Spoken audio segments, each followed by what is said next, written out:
My ex called me at 1:43 a.m. We hadn't spoken in almost 2 years. No texts, no drunk check-ins, no accidental likes. So when her name lit up my phone, my first thought was that something had happened to her parents. Instead, she answered, sobbing so hard I could barely understand her. "It's you," she kept saying. "It's you, it's you, it's you." I sat up in bed. "What are you talking about?" "You're outside my window," she cried. "You've been there every night this week." I rubbed my eyes, still half asleep. "I'm 3 cities away, you know that." "I know," she snapped, hysteria sharp in her voice. "That's why I'm calling. I know you're not supposed to be here." I swallowed. "What do you mean, supposed to be?" She went quiet. Then she whispered, "You don't move." My stomach tightened. "You just stand there, in the yard, right under my bedroom window. You don't knock, you don't wave, you don't look angry." Her breathing hitched. "You just stare up at me like you're waiting for something to happen." I tried to keep my voice calm. "Did you call the police?" "Yes," she said, "twice. They didn't find anyone. They told me to stop calling unless I could prove someone was there." Another pause. "Tonight, I opened the curtain," she whispered. "I shouldn't have done that." "What happened?" She started crying again. "You were smiling," she said, "but not the way you smile." My skin crawled. "You were wearing the green jacket, the one you hate because the zipper sticks." I froze. I'd worn that jacket yesterday. I hadn't owned it when we dated. "There's more," she said. "You're closer now. You used to stand by the fence. Now you're right under the window." My throat went dry. "Why didn't you call me sooner?" She hesitated. "Because I thought it was a dream," she said, "until you changed clothes." The line went silent. Then she added, barely audible, "And tonight, you lifted your hand." I whispered, "Did it knock?" She said, "No, it waved." I didn't know what to say. She hung up on me mid-sob. I didn't sleep. Around 6 a.m., as the sun came up, I convinced myself she was stressed, hallucinating, trauma brain inventing patterns. Until my phone buzzed again. A text this time, from my current neighbor, the one across the hall. "Hey man, weird question. Were you outside my place last night?" My heart slammed. I typed back immediately. "No, why?" 3 dots appeared, disappeared, appeared again. "Someone who looks exactly like you was standing outside my window around 3. Didn't move for like 10 minutes. I thought you were messing with me." I stared at the screen. What was I wearing? The reply came instantly. Dark jeans, green jacket, hands in pockets. My chest went cold. Did I do anything? A longer pause this time. "Yeah, you looked up when I turned the light on." I slowly lowered my phone. I live on the 3rd floor. My window faces the opposite side of the building. There is no place outside my neighbor's window where a person can stand. I walked to my mirror. Same face, same tired eyes, same scar on my chin. Nothing wrong. Except when I turned away, my phone buzzed again. A new message. Unknown number. No contact name, no profile picture, just text. "You're getting closer." I didn't respond. Another message arrived immediately. "They see you better than you see yourself." My hands shook. I typed one word. "Who is this?" The typing indicator appeared. Slow, deliberate. Then the reply. "You." I dropped the phone. Behind me, something tapped softly on the glass. Once. Twice. 3 times. I don't have a balcony, and my bedroom window doesn't open. But reflected in the dark screen of my phone, just for a split second, I saw someone standing behind me, wearing my clothes, smiling my smile, waiting for me to turn around. I didn't turn around. Every nerve in my body screamed that if I did, if I acknowledged it, the thing behind me would finish whatever it had started. The topping stopped. Silence pressed against the room, thick and expectant, like something holding its breath. My phone buzzed on the floor. I didn't pick it up. Another buzz, then another. Finally, I forced myself to look down. A new message had appeared. "Don't look at me through reflections. I'm better when you look directly." My throat went dry. Slowly, painfully slowly, I stepped away from the window and flicked on every light in the apartment. Kitchen, bathroom, hallway, bedroom, flooding the place with brightness like it could burn something away. Nothing stood behind me. No reflection, no shadow, no second version of myself. But the sense of being observed didn't leave. It settled deeper, like something had moved from behind me to inside the room. I locked the windows, checked the door, latched the deadbolt.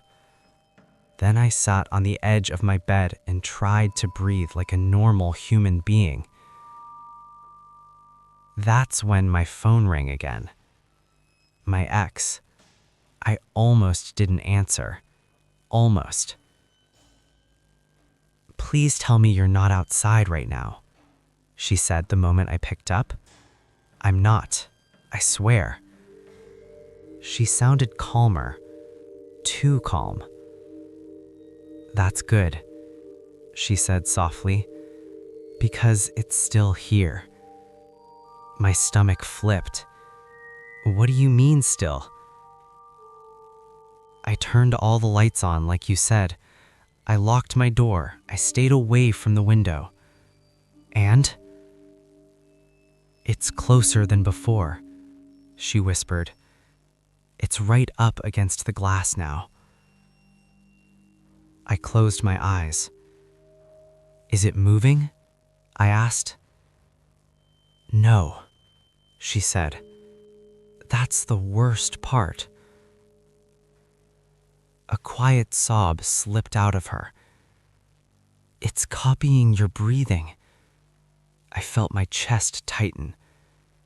"How do you know that?" "Because," she said, "when I held my breath, it stopped too." Something shifted in my apartment. Not a sound, not movement, a change in pressure. Like the room had leaned. My phone vibrated with another incoming text. Unknown number again. She noticed. That's good. I whispered, "It's not you. Whatever that thing is, it's not me."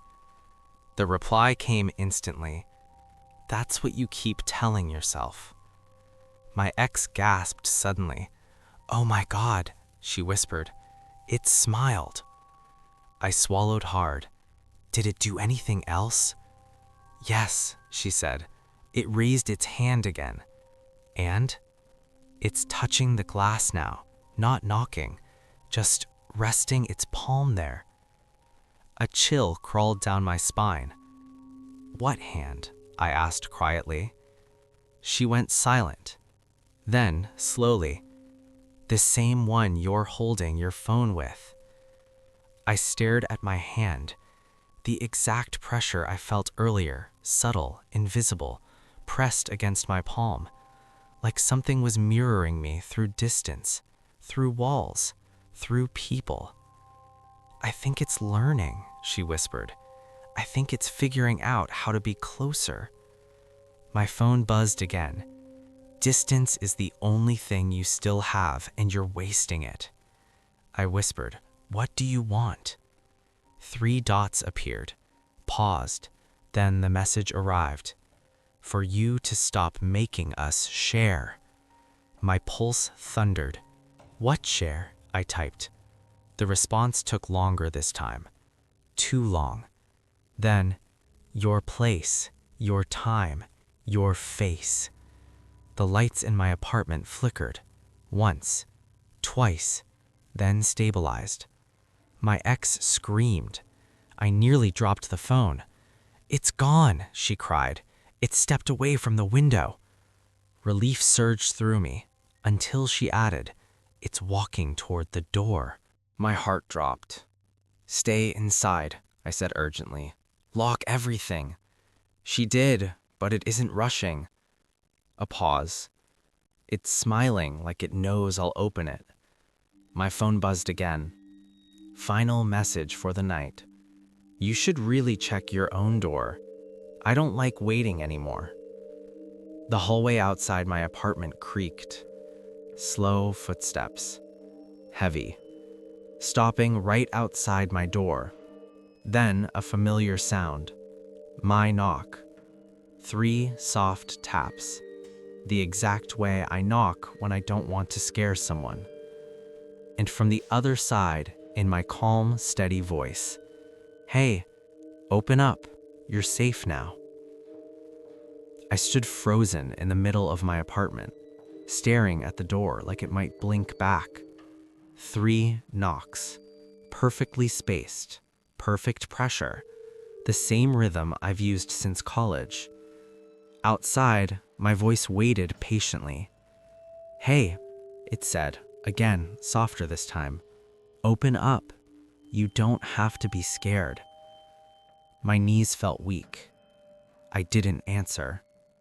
Silence stretched. Then a quiet chuckle. Not mocking, not cruel. Understanding. "You see, you always pause here. You think if you wait long enough, the problem will solve itself."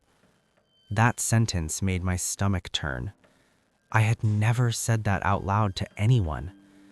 My phone buzzed violently in my hand. A text from my ex. "It's inside my apartment now." It didn't break in. I opened the door without realizing it.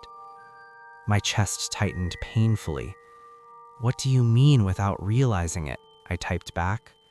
Her reply came slower. "I thought it was you. I swear I did. It talked to me like you. It knew things only you would say when I'm panicking." I slid down the wall until I was sitting on the floor. Outside my door, the thing sighed. "You see, I don't force anything. I just make it easier." The doorknob turned slightly. Not enough to open, just enough to test. I scrambled to my feet and threw the deadbolt. The sound echoed loudly in the hallway. The thing went quiet. Then it laughed.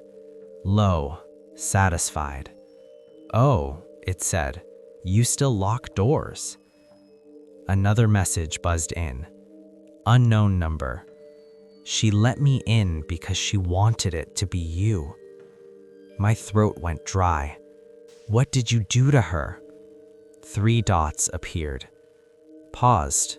Then, nothing you wouldn't have done eventually. I slammed my fist against the wall. That's not true, I whispered. I would never. You already did, it interrupted calmly through the door. You just don't remember the nights you stood outside windows. I froze. What? It continued, voice thoughtful now.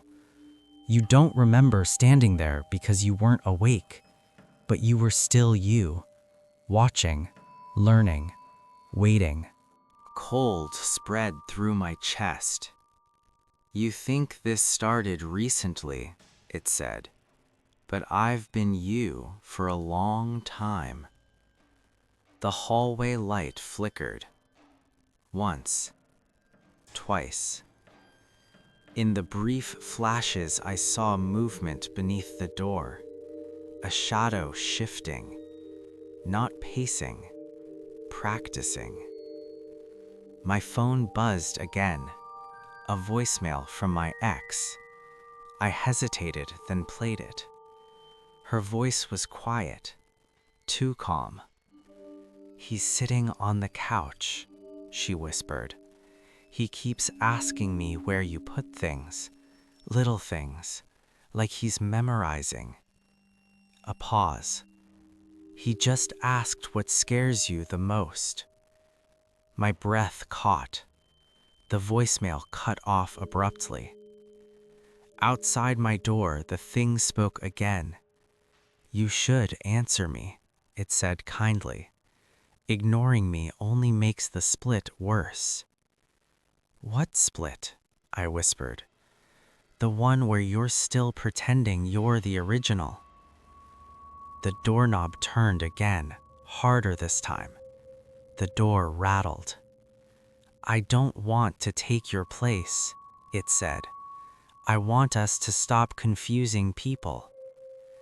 My phone lit up with one final message. If you open the door, we don't have to fight over who's real anymore. The hallway fell silent. No breathing, no footsteps, just waiting. I stared at the door, at the lock, at my shaking hands.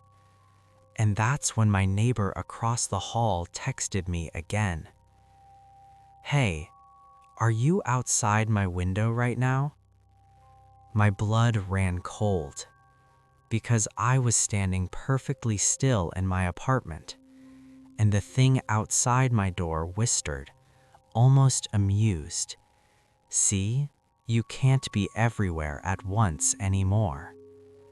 Then softly, "So let me handle it." My phone buzzed again. Hey, I'm serious. You're outside my window. I stared at the message until the words blurred. I'm inside, I whispered to no one. I'm right here. Outside my door, the thing wearing my voice answered calmly. And so am I. The realization hit me all at once, sharp and nauseating. It wasn't following me. It was overlapping me.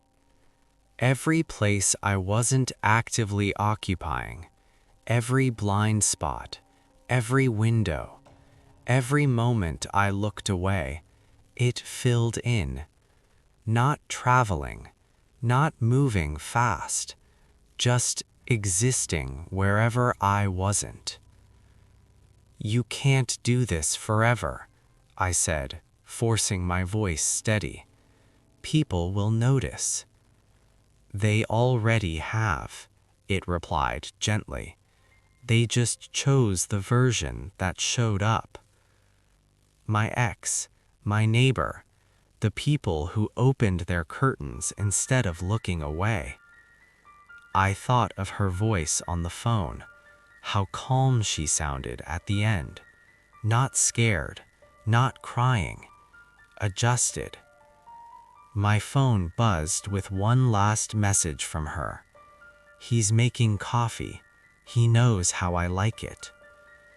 I felt something inside me break. Outside, the deadbolt clicked. I hadn't unlocked it.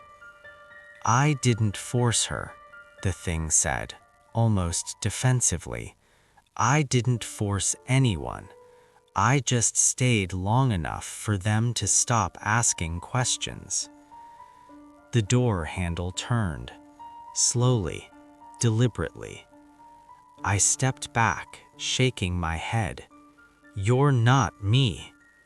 The handle stopped. For the first time, it sounded annoyed. "It am what's left when you don't show up. I'm the version people remember because I don't disappear." The door opened an inch, then two, then wide enough for me to see him. Me. Same height, same posture, same scar on the chin I forgot I even had. But his eyes were wrong.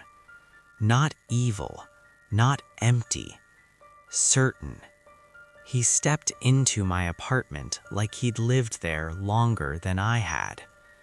"I can fix this," he said, standing inches away. "You don't have to vanish. You just have to stop interrupting." "What does that mean?" I whispered. He smiled sadly. "Stop correcting people when they choose me." My phone buzzed again.